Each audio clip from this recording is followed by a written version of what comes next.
the pandemic hit everybody hard, man. I know New York got hit harder than pretty much any other city in the shortest amount of time, and it affected everything, everybody, right?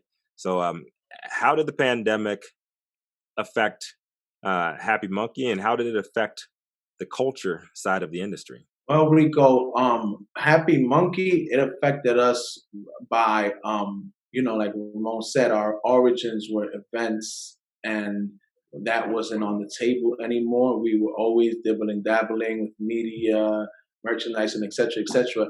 And then we had to put all our efforts into media, and it just like propelled us because it forced us to be creative, and it forced us to really, dig deep inside ourselves and really maximize what we could do under the circumstances. So I believe that the pandemic for the city as a whole, it was really hard. A lot of small businesses got affected. A lot of people fled the city.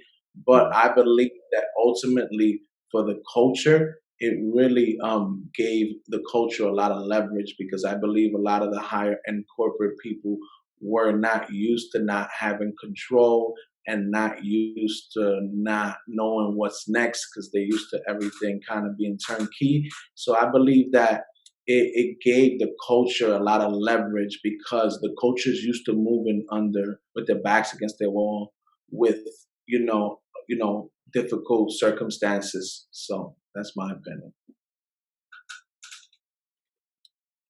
Yeah, added that, Ramon? Nah, man. I mean, I just felt like like it put us in this Happy Monkey bubble where we were able now to like, because again, we were dibbling and dabbling. He said it. We was dibbling and dabbling with all the media shit. It was something that we already know we wanted to do because the events put us in a position where we built that community. Now we were able to reach out to this community and tell them, look, this is what we got going on, and they were willing to participate. So now it's like, oh shit, let's do this. You know what I mean? Two guys who've never done a podcast before ever in life.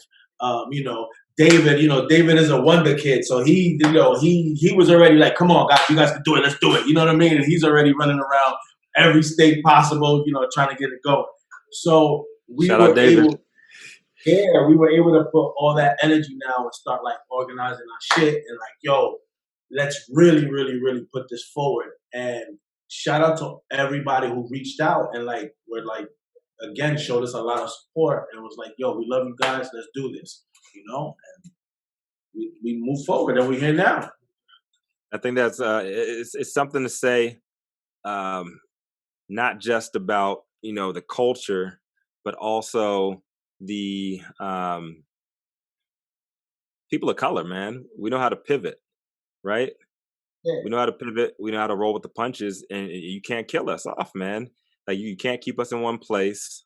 Our swag is too dope, and right, and we're gonna not just survive, we're gonna thrive, right? And it's just something about the culture of cannabis, like moving forward, and everything that you two, you three, I was gonna say David too, that y'all embody as with the plant too, man. It's all, it goes back to the plant. Like weed will grow in any environment. It might not be as good, but it'll grow in any environment. It will flower, right?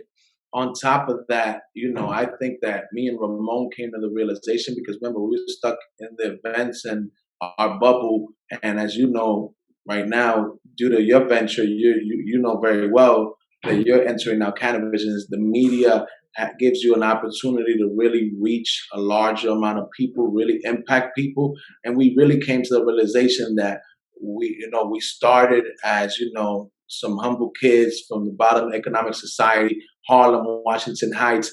But by the time the pandemic came, we were known throughout the country and throughout the world.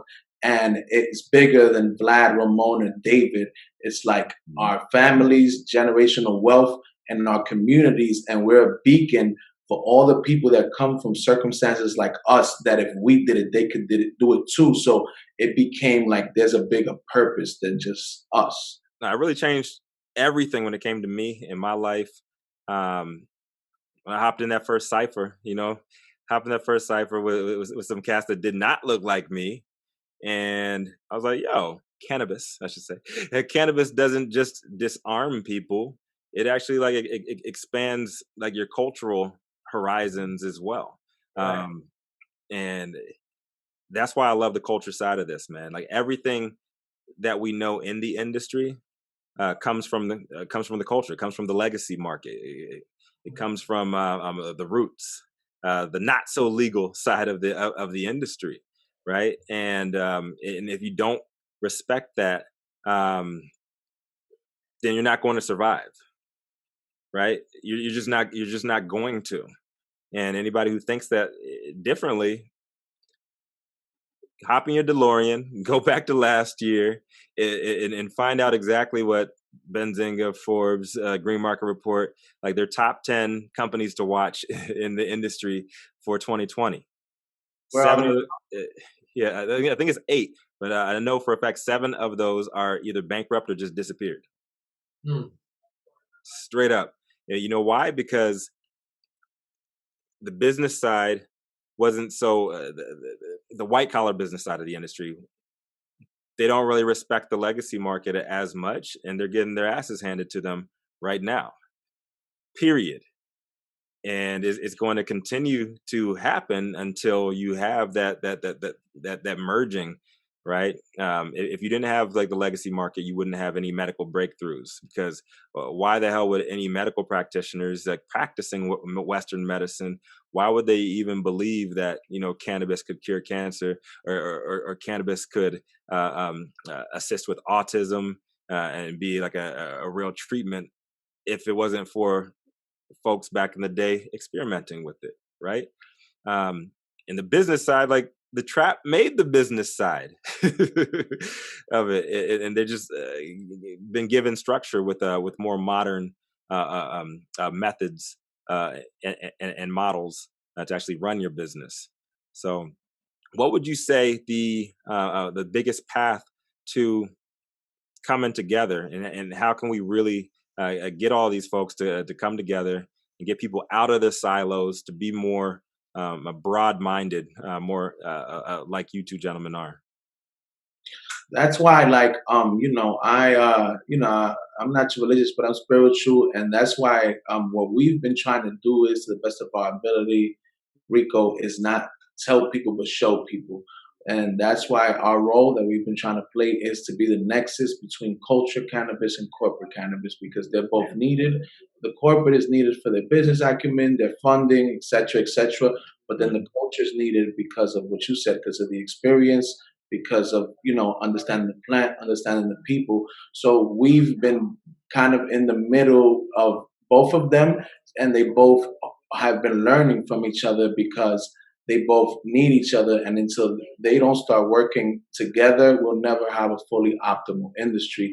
But as we know, preaching from an ivory tower doesn't work as well as showing. And what Right. we've been trying to do to the best of our ability is show both sides that have open minds. So like that, they can see that there's not a big difference between them, except for, maybe the way they grew up, different things. But ultimately, they all want to make money. Ultimately, they all want what's best for the plant. They're just not communicating. And in return, the industry is suffering.